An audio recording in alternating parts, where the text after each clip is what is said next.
surveillance. So please welcome Martin and Erik.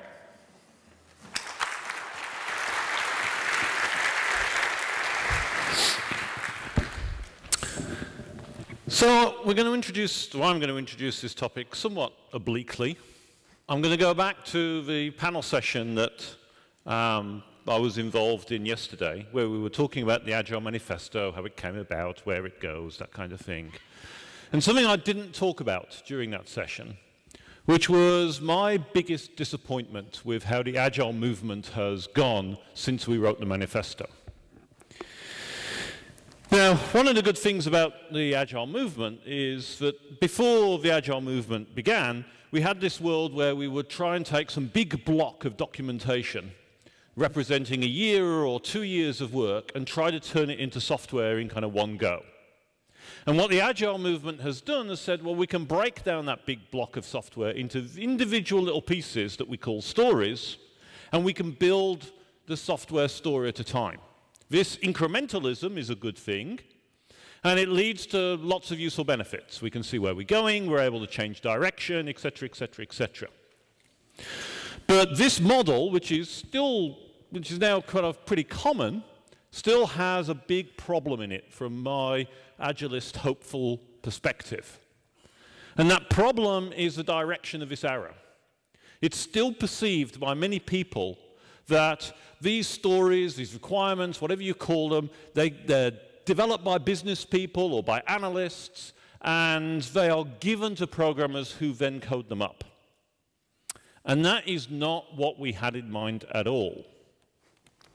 What we had in mind was a different kind of world where programmers and analysts and business people would work together to come up with these stories. They would go through a collaborative process of coming up with these things. Now, a good little example of this is something that Jez shared during that same Agile panel. He talked about a case at Amazon where a programmer had said, oh, I think it would be a good idea to offer recommendations to people when they're checking out with their shopping cart. And he got opposition, including from the VP of marketing, who said, no, nothing must slow down the shopping cart. People will click away or something, and we can't prevent shopping. Because what is the most important thing in America? Do you remember? Shopping. That was a couple of years ago, but you know, some of you still remember. But this guy, he was working at Amazon, he just did it anyway. He built it, and they ran the A/B tests on it, and they found that it actually got more revenue that way. And that's a lovely example, you know, of the lowly programmer coming up and outthinking the marketing VP, right? And I hope that's a story that appeals to many people here. I mean, after all, we are the more kind of engaged developers. We don't want to be just told what to do. We want to take a bigger role in it. So we want to be in a position where developers are at least part of the influence in coming up with stories. But that needs a couple of things to do that. The first thing it needs is knowledge. We need to be aware of our domains, and we need to spend time learning about them. Sometimes young developers come and ask me, oh, what should I learn? Should I learn JavaScript? Should I learn NoSQL databases? Should I learn functional programming, etc., etc.? And I often respond by saying, well, it's not specific technologies you should know about. The most important thing in many ways is to learn fundamental design principles, things that correspond to multiple technologies and have been true over time. But another thing that's really important is to learn about the domain that you're working in. Now, when I was working in healthcare, I found it really interesting to understand how doctors thought, how they organized information. When I went into the City of London, I learned about how foreign exchange traders worked and discovered that maybe foreign exchange trading was not something I was really that interested in. But knowledge is important. You have to have the knowledge in order to play this conversational role, in order to fulfill what me and the other agilists were hoping for in the early days. But once you begin to get that knowledge, and you begin to play a role in coming up with the future, then there's something else that comes into the play as well. And that is responsibility. As you begin to know more about what you're doing and have an impact in what you're doing, you take on responsibility for what you produce. Now here's an example of where that comes in that people don't think about, is the topic of dark patterns. Has anyone ever come across dark patterns? Okay, so dark patterns are things where the user experience, the user interface, the computer software itself is encouraging users to do things that aren't in their interest. Let's go back to the shopping cart. Let's say you see some nice, beautiful electronicsy gizmo, and you say, oh, I like that, click buy.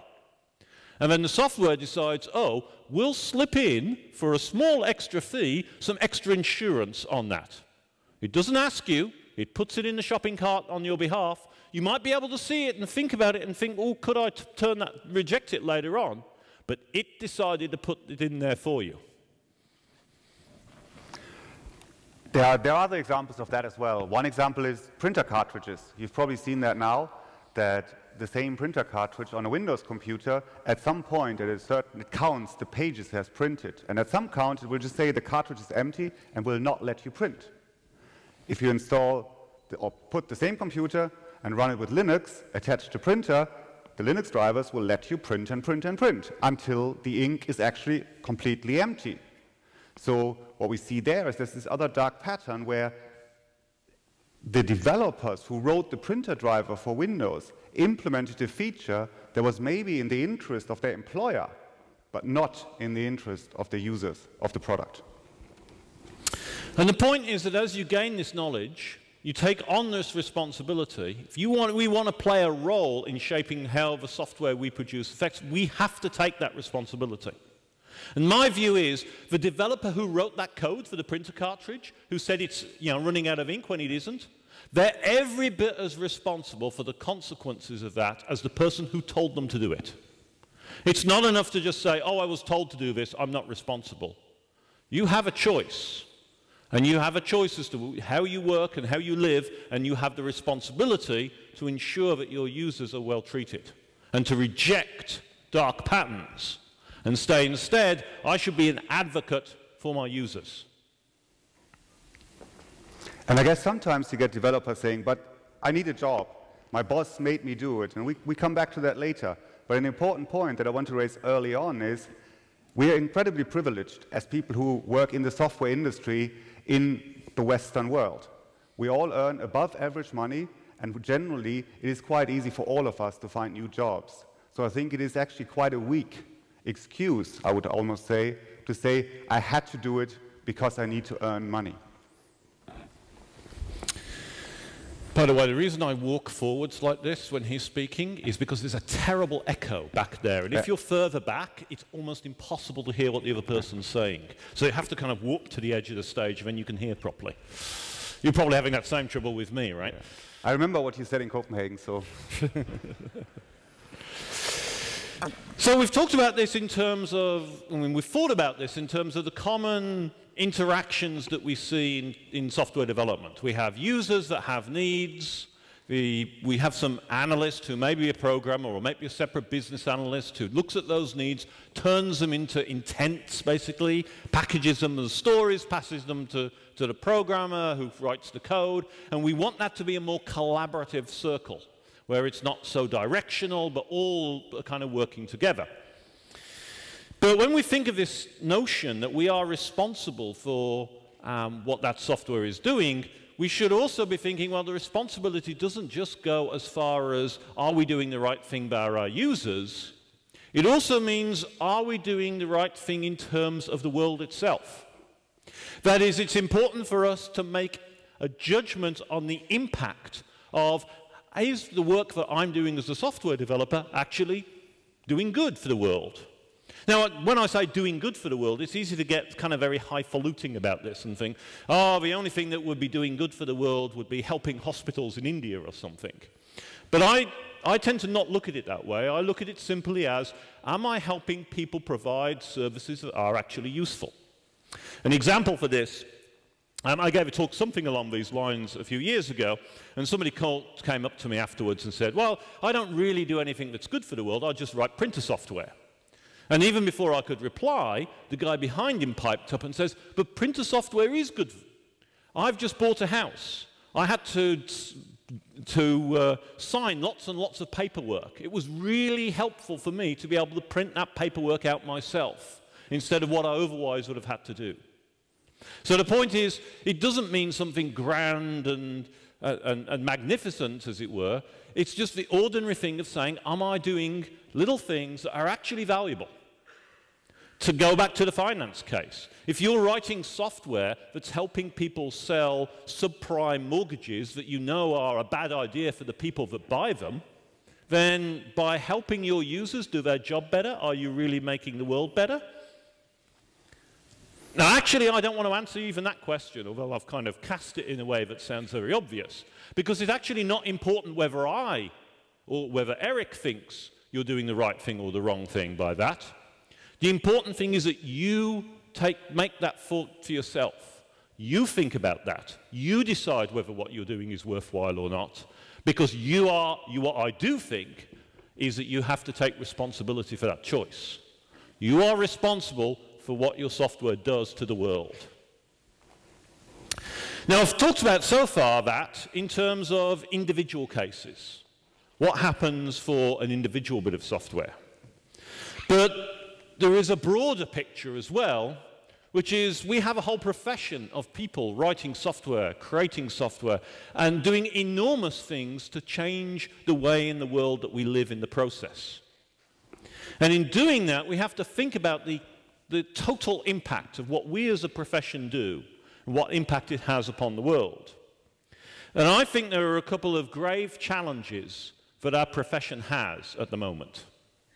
The first one I'm just going to mention, but we're not going to talk about in any detail, and that is the serious problems that have been highlighted by a couple of other speakers here about the lack of diversity in our population. The fact that most of the audience are white guys like me and Erik. And that causes problems elsewhere in the world as well. When we see some of the nasty hate campaigns that have been put out, that have gone out on some of the social media forums against people in minorities or historically disadvantaged groups, we have to think about how does this wonderful social network and the world that we have, how can we prevent that kind of stuff from happening? Because when that kind of stuff happens, it is our, as a profession's, responsibility. So that, I think, is a serious problem. But the one we're going to focus on today is a different but equally serious problem. And to introduce that, which you're going to know what it is from the title of the overall talk, I'm going to set you a little reading.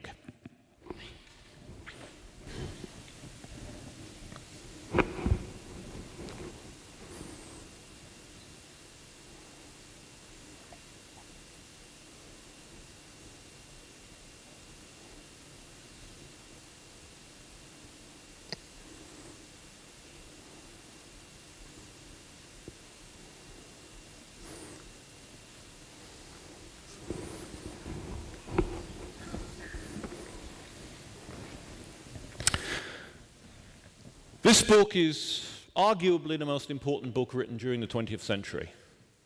It certainly had a huge impact on our thinking of the world and our vocabulary. All sorts of terms in the English language that have transplanted to plenty of other languages, including, I'm sure, Danish, have their roots in this one book. Now, his vision was, like most future predictions, sometimes amazingly accurate and sometimes not so. I mean, he did accurately predict that almost everywhere you look, there'd be TV screens. What he didn't predict is that they'd all be showing advertising. And while people said, oh, it's not as bad as it was made out in 1984 because the TV screens are just one way. And what he describes here, obviously, is that two-way, that back channel that serves surveillance. What he couldn't have dreamt of is that we'll have all these little devices that provide two-way communication, and in addition to providing images and sounds, also precisely track the location of everybody. So he just thought about the stationary screens. He did not predict the fact that we have mobile phones. Now, another thing that he didn't predict was the role of the net. The idea that, in fact, we would live our life in the physical world, but also in a virtual world. But so much of what we would do online. And what we do online is tracked to an enormous extent, a lot of it by commercial organizations. Every step you move around the web, unless you take very careful care to prevent it, various advertisers have got their little tracking pixels in there that are clicking on you so that they can show you ads. But of course, that same technology can be used for lots of other things as well. But when we talk about this kind of thing, people often react by saying, well, it doesn't matter to me. I don't really have anything to hide. And even if I do have a few things that I wouldn't like to share with you lot, nobody important is really interested in keeping a watch of me anyway. So why should I care? But the way I think about it is that this argument is flawed because it focuses on the I, on the me. Where does this matter? Where does this kind of surveillance matter? It matters for people who are the kind of people that annoy and bother those that are powerful. What are these people like? Well, one example is an investigative journalist. You're there, you work on your city newspaper, you discover that the mayor and the chief of police are involved in some serious corruption. So you want to try and investigate them. But, you know, the chief of police perhaps has access to surveillance stuff somehow because he's got a friend who works in a national security group, and they can find out perhaps that this investigative journalist has a drinking problem or a substance abuse problem. Doesn't affect his work, but it can be used to discredit him. Or perhaps that his family, a sister perhaps, has some serious problems that wouldn't want to be made public. That can be used for pressure. This is not just hypothetical. During the civil rights movement in the US, during the Montgomery bus boycott, there's a lot of financial support for the people that were involved in this that came from the NAACP. I always get that acronym clobbered. And one of the things that the state of Alabama decided it wanted to do was to get membership lists of everybody who was a member of the NAACP, in order to pressure them, in order to stop the flow of funds to the people that were fighting the problems with racial segregation. And that also, of course, brings in that second class of people who are going to get clobbered by this. Those that are activists who are trying to promote social change. Even in America now, people aren't going to stand up and say, oh, equal rights for African Americans is a bad thing. They may think it, they're not going to say it publicly. But back in those days, it was okay to say it publicly. And there's a lot of progress that still has to be made on that problem in America and in many other parts of the world. But that progress isn't going to be made at all if activists are able to be shut down. Because you can either attack the activists or you can attack the people who are providing funds and resources to the activists. And surveillance is a good way of doing that. But it's not only the bothersome people. What is also missing from that sentence is it's very absolute. There's no element of time involved. And as an example that I know Tim brings up in his talk, and at the same time I know not everybody was there, so I quickly repeat it here. During the course of this year, in Uganda in Africa, the government seriously tried to introduce legislation that would make homosexuality criminal. And the law was phrased to a degree that even if you only knew about somebody else being homosexual and you are not denouncing him, you yourself would become criminal. So now think about cases. Somebody says, I have nothing to hide. Let the world know that I'm homosexual. That's just something that is part of my identity. And then a law like that passes. But the internet doesn't forget that information is still there.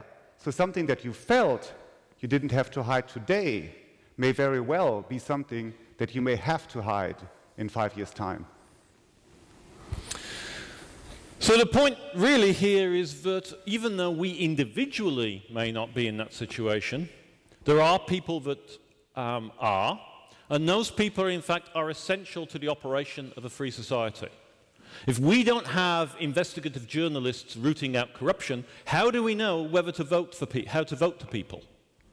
You know, the mayor may look like a good guy unless, of course, you find out that he's doing this bad corruption. How can you vote intelligently?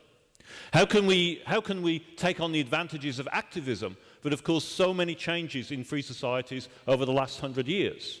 If we roll back across that time, women are treated as second-class citizens, racial minorities are treated as second-class citizens, homosexuals are considered to be even worse than second-class citizens. All of those changes occurred through bothersome activists who caused trouble, who would be the kind of people that will be shut down with this kind of surveillance. So I think we've talked quite a bit about the problem. We talked about the society and the users. For the next 15 minutes, I want to switch back to us, the people who actually create software. And I assume that almost everybody in this room is actually involved in one way or another with creating software. The example I'm going to talk about, because it's obvious, and it will be more obvious for obvious reasons later, is email. Communication, as Martin said, really, really underpins a lot of what is needed to maintain a free society. So how does it happen? The creators of software, is there a developer that says, let's build an email solution? That's not how it starts. What it really starts with is usually people are employed in organizations, and organizations are making money. So maybe there's somebody that says, we think we found a way to make some money by writing an email solution, and then the development team starts building one. But in most cases, and especially if we talk about the large organizations, corporations, there's another level in there. They are the shareholders. And I could go on for another half-hour rant on the problems with maximizing shareholder value, but in either case, what we're seeing here is that there's a very, very different motivator at the top. There are some people who are saying, make money for us. We don't really care. Make value, create value. And that then trickles down in building a solution. So what happened here? On the right-hand side, we have the creators of software. They produce software that the users need and that impacts the world, but the needs of the users, as Martin has outlined, namely to have secure communications, encryption, are one thing. That's what the users need. If you ask all the users, and many of them are not aware, are you actually okay with all your emails being really more like a postcard? Because everybody who is involved with the delivery of an email can actually read all the contents. Or would you not rather have something that is like a letter, that you would have to physically open, that you can't casually scan? I guess almost all users would say, yeah, I want that. Why not? The problem is the creators of the software, they write software as a commercial effort, and they need to make money. So a monetization model that we're seeing today is that email is being scanned. The content is scanned to produce advertising, to give the users a, in quotes, free service. But obviously service isn't free because it means that the needs of the organization that is producing the software have now diverged from the needs of the users. So what about the bothersome people? What about the people who are saying, I don't care about free email, I'm willing to pay, I need secure email? Our developer is saying, you know what, somebody else is going to do it. It's okay, I have no responsibility, I'm just doing what my company does, we're writing that kind of software, somebody else is going to do it. The technical people, the business people have a bit more refined vocabulary. They say something like, this is not our target group.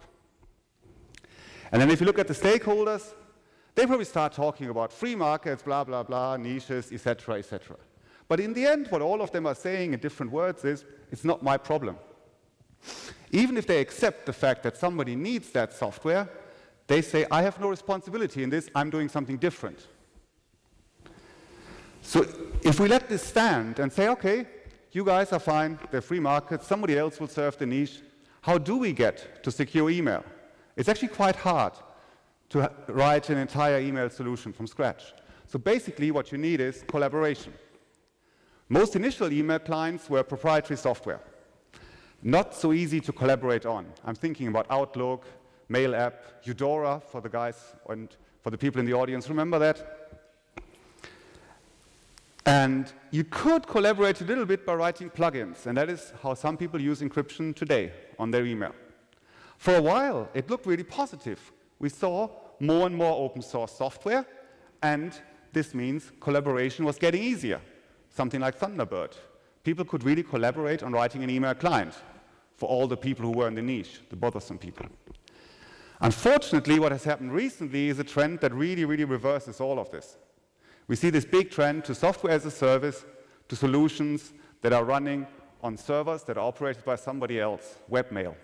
A lot of people, I'm not going to do a show of hand, but I know that a lot of people are actually using webmail rather than applications that run on their computers.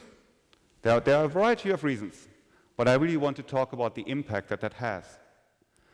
One problem, obviously, is the data is no longer on your computer. The data is somewhere in the cloud. All these little databases, all these different webmail providers, they hold the data now. So if we talk about surveillance from state agencies, they can just go to these entities, get access to your email without you being aware of it, and reading them. The real problem, though, is that that picture is not really totally accurate. The real picture is probably more like that. There's not that many companies that are actually providing the majority of email to the world's users. The figures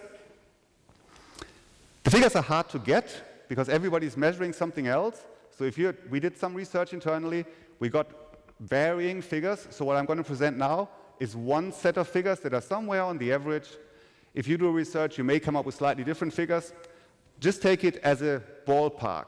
Do not take them absolute. Don't quote me on saying it is to the point that percentage. But roughly speaking, the market share of the big 5 email providers globally is somewhere around 42%. So if you only impact 5 companies, you can read 42% of all the world's email accounts.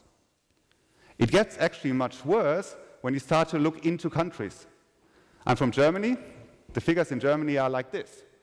If you get to the top 8 providers, you get 88%, close to 90% of all email you can read by simply having a deal, a legal arrangement, whatever you want to call it, with 8 companies. In the US, the figures that I have say it's even worse. You only have to talk to 4 companies to get close to 90% of all the emails. For people in Western Europe, or actually for everybody outside the United States, there's another kicker in this. Because you might think, okay, that's bad enough. I don't have the figures for Denmark, but let's say Germany, okay. I'm using webmail, I'm using a provider in the cloud, software as a service. Likely, somebody will get access to it, my state. The problem is, in all the other cases, for people who do not live in the US, there's a slight additional problem.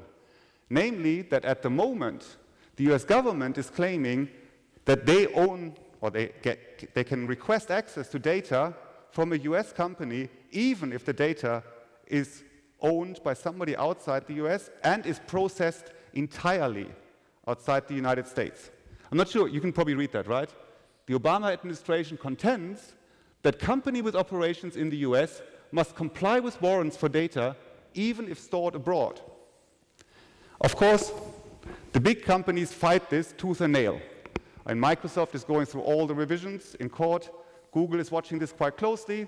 IBM recently built a big data center in Germany saying, if you host your data here, we will comply with German law.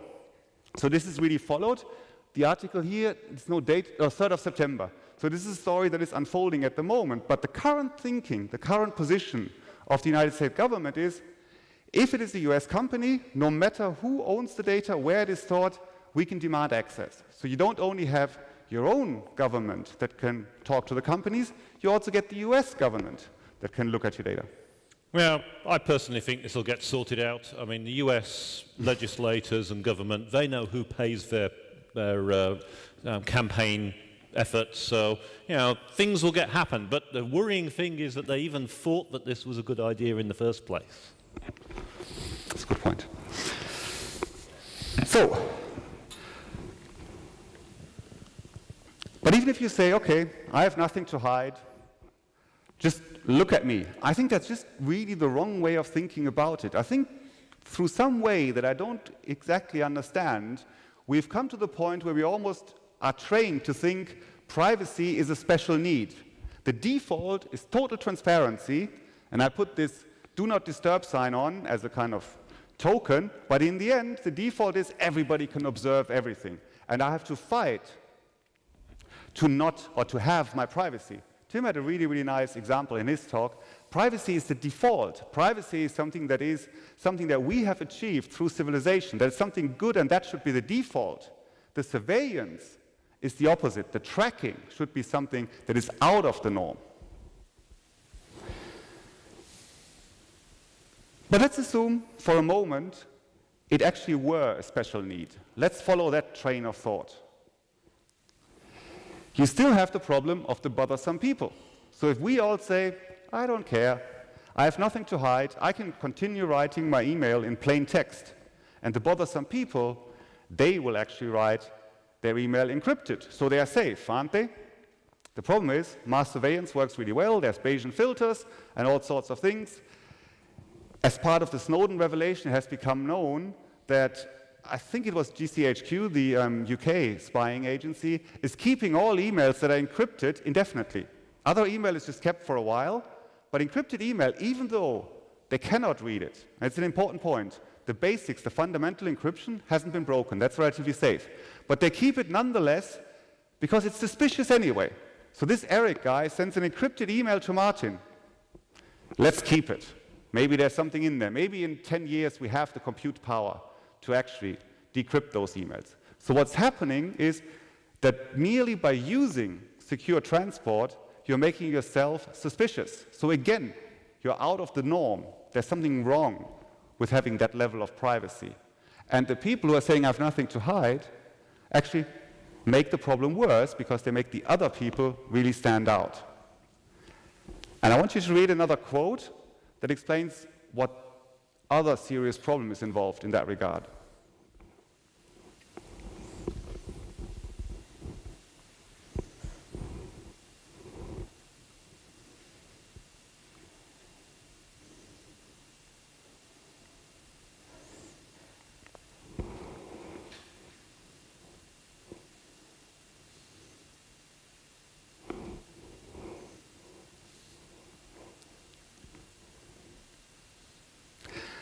So the point really is, even if you're not directly impacted, you're saying, I have nothing to do with this. The fact that you know that there is surveillance is actually impacting your behavior. That was also in the Orwell quote already. It said something like that, out of habit, you're actually changing your behavior because you know you're being watched. So what we hope for is that we can go from this picture to this picture.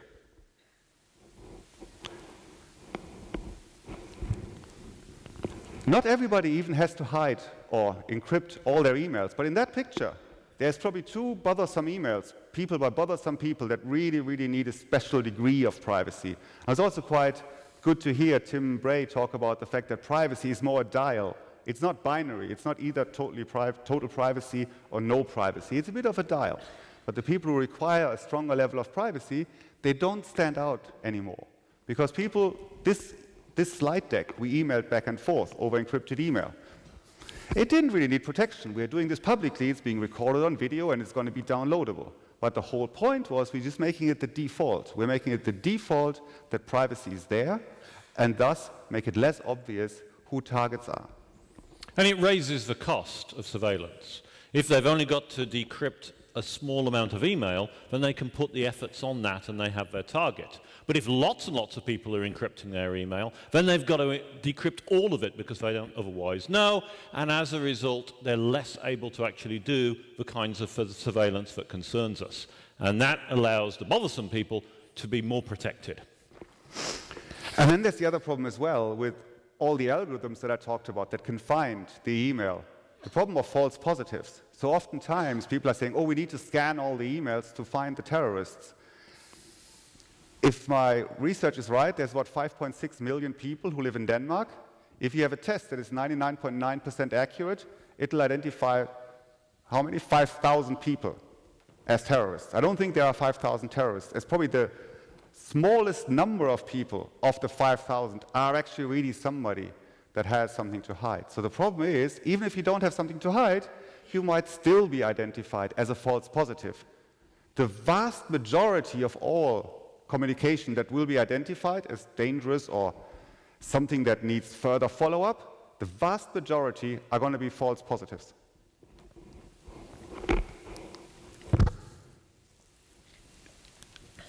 I want to show you one last slide on the I have nothing to hide. And it's a bit harder to explain. I'm basically trying to make a trajectory, two trajectories actually. Things that have happened already And then I want us to think about what happens if things continue along those paths. What happens when those lines actually intersect? The first one is opaque pricing.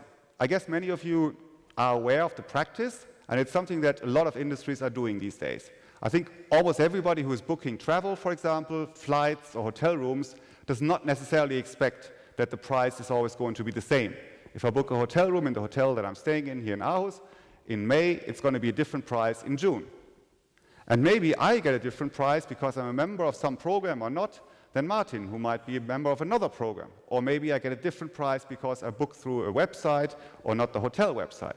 So the prices for goods are very opaque. It's not transparent anymore why I'm getting a price and why the price can vary so wildly. It's actually quite good for many companies, and again, you can talk a lot about free markets, blah, blah, blah, why that is a good thing. I don't want to discuss the value of that. I just want to establish that that is something that is happening. It is happening everywhere. The other one is a bit more difficult to describe, so I need a couple of pictures for that. I guess not all of you know who Jeremy Hammond is.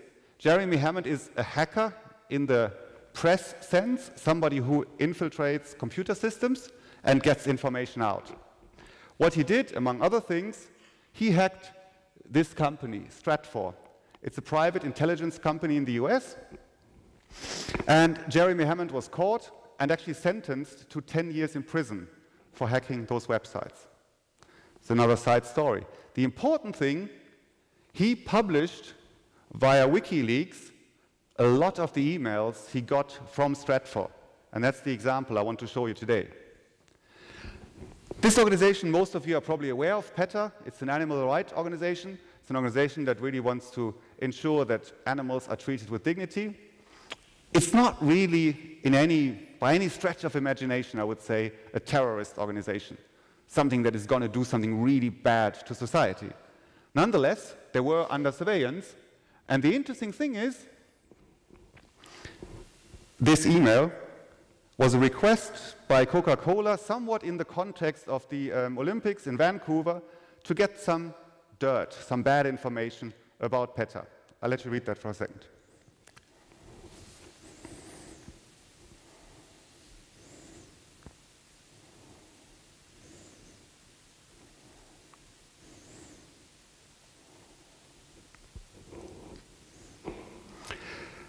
And even then you could say, okay, that's fair play. They are commercial entities.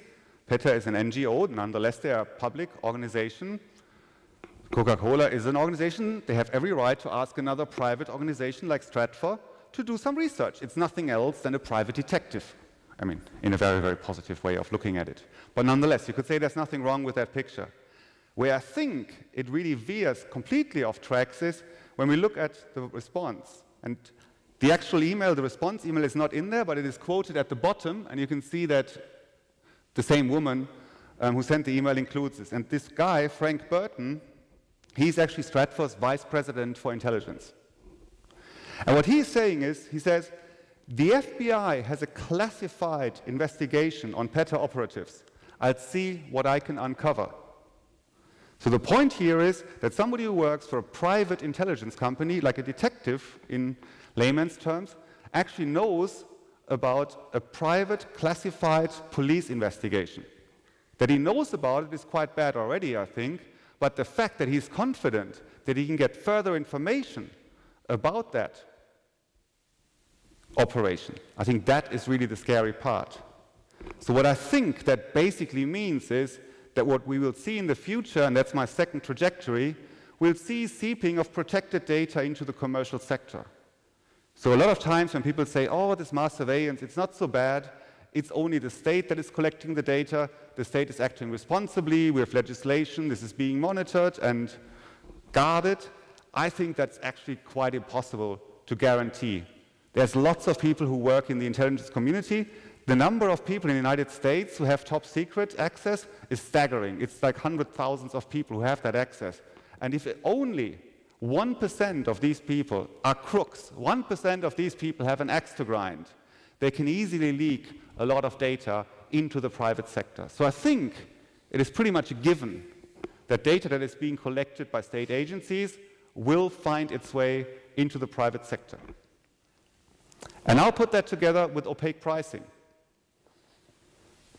And let's actually throw something else in. This whole argument, oh, it's only metadata. Let's assume they can't read the text of the email. They can only read the metadata. But let's assume a large treasure trove of emails is seeping from the spying agencies into the private sector, let's say to an insurance company. What the insurance company now does is it finds all emails that are where the sender and the receiver have the same last name. The assumption being, obviously, that they are in the same family. And many forms of cancer are hereditary.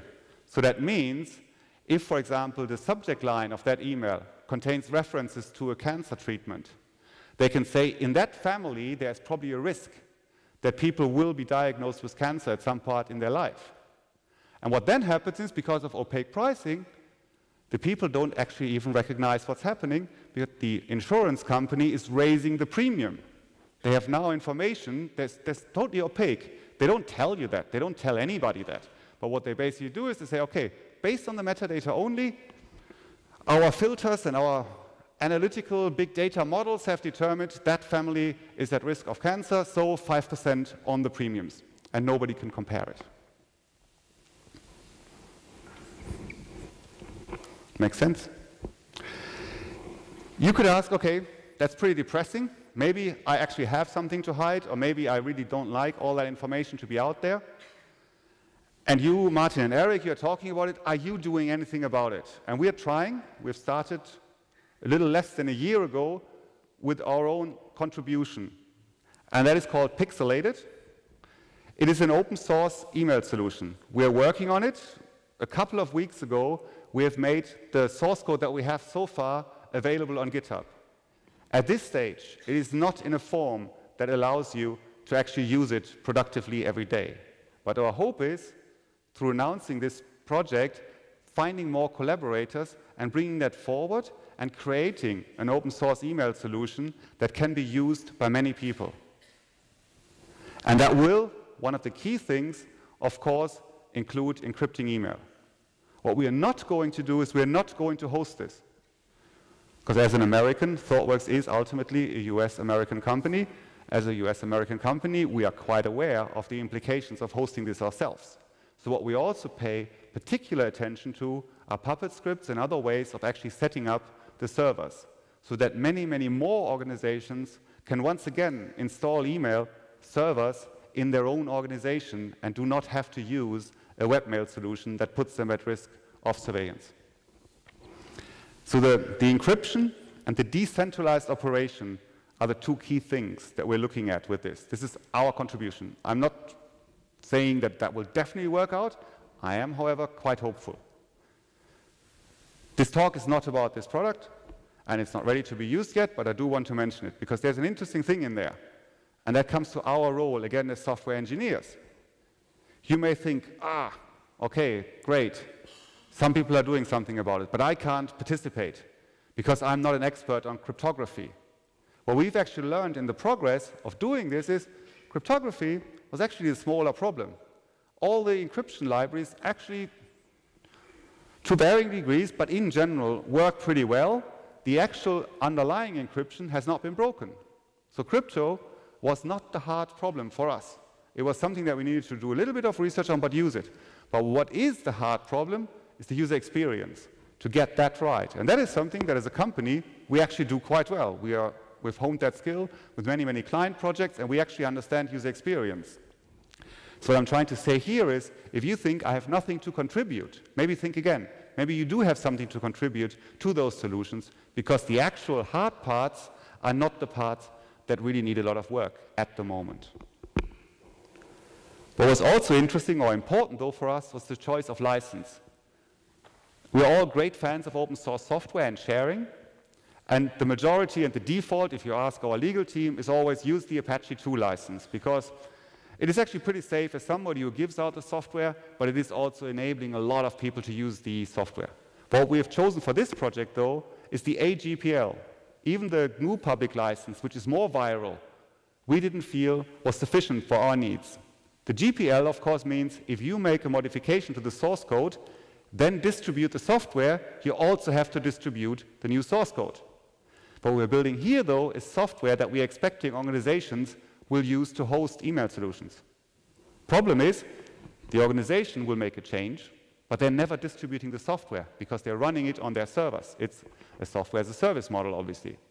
So the AGPL is a license, and again, that is something that we as practitioners, as the industry, really need to be mindful of. The AGPL says if you are modifying the software to provide a service to third parties, then you have to make the source code, the changes that you made, public. This, of course, is a statement that we want to make. Of course, we know if an organization really wants to change the source code in such a way that it is against the interest of the users. And remember, that's what Martin really set up so well. If somebody wants to work against the interest of the users, they will not be stopped by our reference to the AGPL. But what we want to say quite clearly is, with that software, we do want to see all those changes in the open.